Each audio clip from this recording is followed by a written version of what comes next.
Bismillahirrahmanirrahim. Assalamualaikum warahmatullahi wabarakatuh. Perkenalkan, nama saya Aura Andin Lubi. Saya seorang mahasiswa di Sekolah Tinggi Ilmu Tarbiyah Ar-Raudatul Hasanah, Program Studi Pendidikan Bahasa Arab semester 3.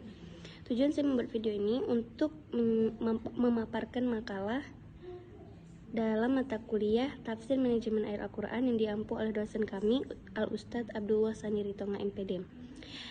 Adapun makalah yang akan saya paparkan dengan judul Pengarahan dan Pengaturan atau Tanjih wa Tansik dalam Perspektif Al-Quran dan Hadis. Berbicara masalah manajemen tentunya tidak lepas dari 4 komponen yang ada, yaitu planning, organizing, actuating, dan controlling. 4 komponen tersebut dijelaskan di beberapa ayat Al-Quran. Yang harus disadari adalah bahwa pemahaman manusia terhadap Al-Quran bagaimanapun sepenuhnya bersandar pada kapasitas akal, dan apapun yang bersandar pada akal tersebut tidak pernah menjadi hal yang mutlak. Untuk itu, dalam pembahasan ini penulis mencoba menuangkan secara langsung salah satu fungsi manajemen, yaitu actuating dalam perspektif Al-Quran dan Hadis serta implementasinya dalam ilmu pendidikan. Actuating sebagai salah satu fungsi dan sekaligus tahapan dari manajemen banyak diartikan sebagai sebuah usaha menggerakkan atau menjalankan dalam suatu lembaga pendidikan. Actuating dapat diartikan menggerakkan atau memberi pengarahan kepada sumber daya yang ada di lembaga tersebut, apakah sumber daya manusia ataupun sumber daya lainnya. Dalam artikel ini akan dibahas tentang bagaimana literatur Islam dalam hal ini. Rujukan utamanya menyinggung tentang fungsi manajemen ketiga, yaitu penggerakan. Adalah bukti sejarah Islam yang telah mendudukkan penggerakan sebagai suatu langkah dalam mengatur atau memanage suatu organisasi melalui kajian Quran dan hadis. Tematik ini diharapkan dapat memunculkan tawaran atau khazanah yang tersembunyi khususnya mengenai fungsi manajemen yang berhubungan dengan penggerakan.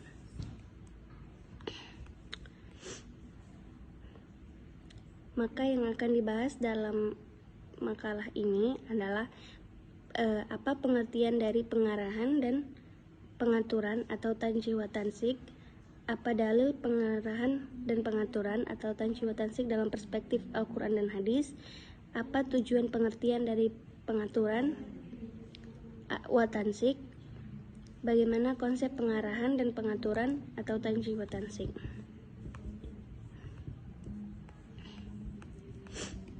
Untuk pengertian dari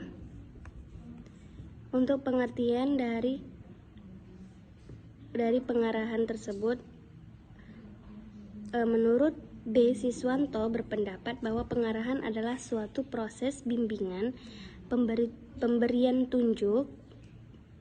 petunjuk dan instruksi kepada bawahan agar mereka dapat bekerja sesuai dengan rencana yang telah ditetapkan.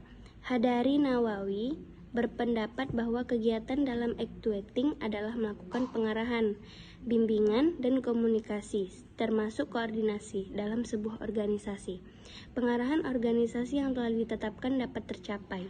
Dengan pengarahan membuat semua orang dapat bekerja sama dan bekerja secara ikhlas dan bergairah untuk mencapai tujuan sesuai dengan perencanaan dan pengorganisasian.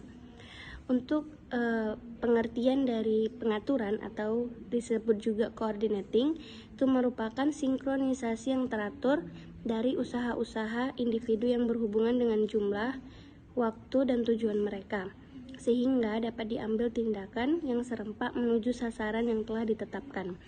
Fungsi actuating, jadi fungsi directing atau pengarahan dengan fungsi pengaturan atau coordinating itu termasuk istilah-istilah yang terdapat dalam fungsi actuating.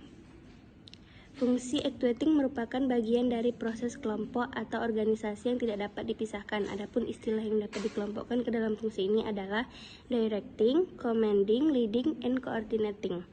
Karena tindakan actuating sebagaimana tersebut di atas, maka proses ini juga memberikan motivating untuk memberikan penggerakan dan kesadaran terhadap dasar daripada pekerjaan yang mereka lakukan, yaitu menuju tujuan yang telah ditetapkan, disertai dengan memberi motivasi-motivasi baru, bimbingan atau pengarahan, sehingga mereka bisa menyadari dan timbul kemauan untuk bekerja dengan tekun dan baik.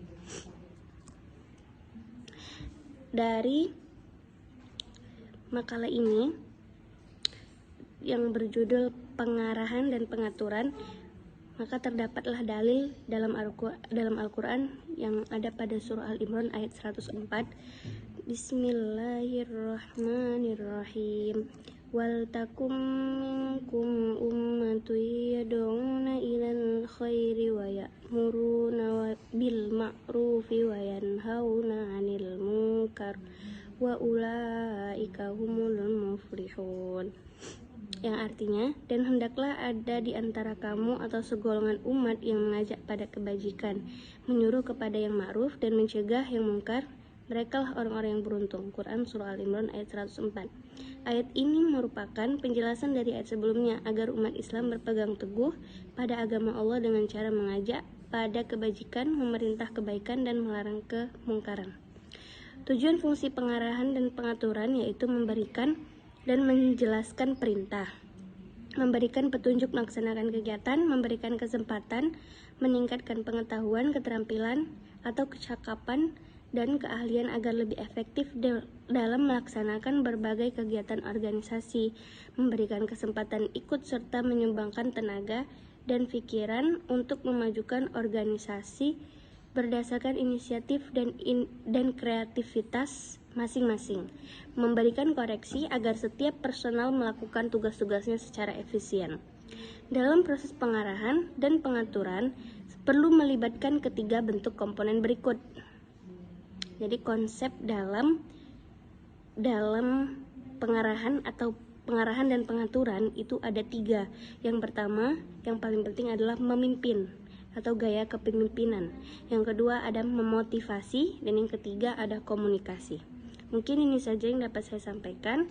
Kurang lebihnya saya mohon maaf. Assalamualaikum warahmatullahi wabarakatuh.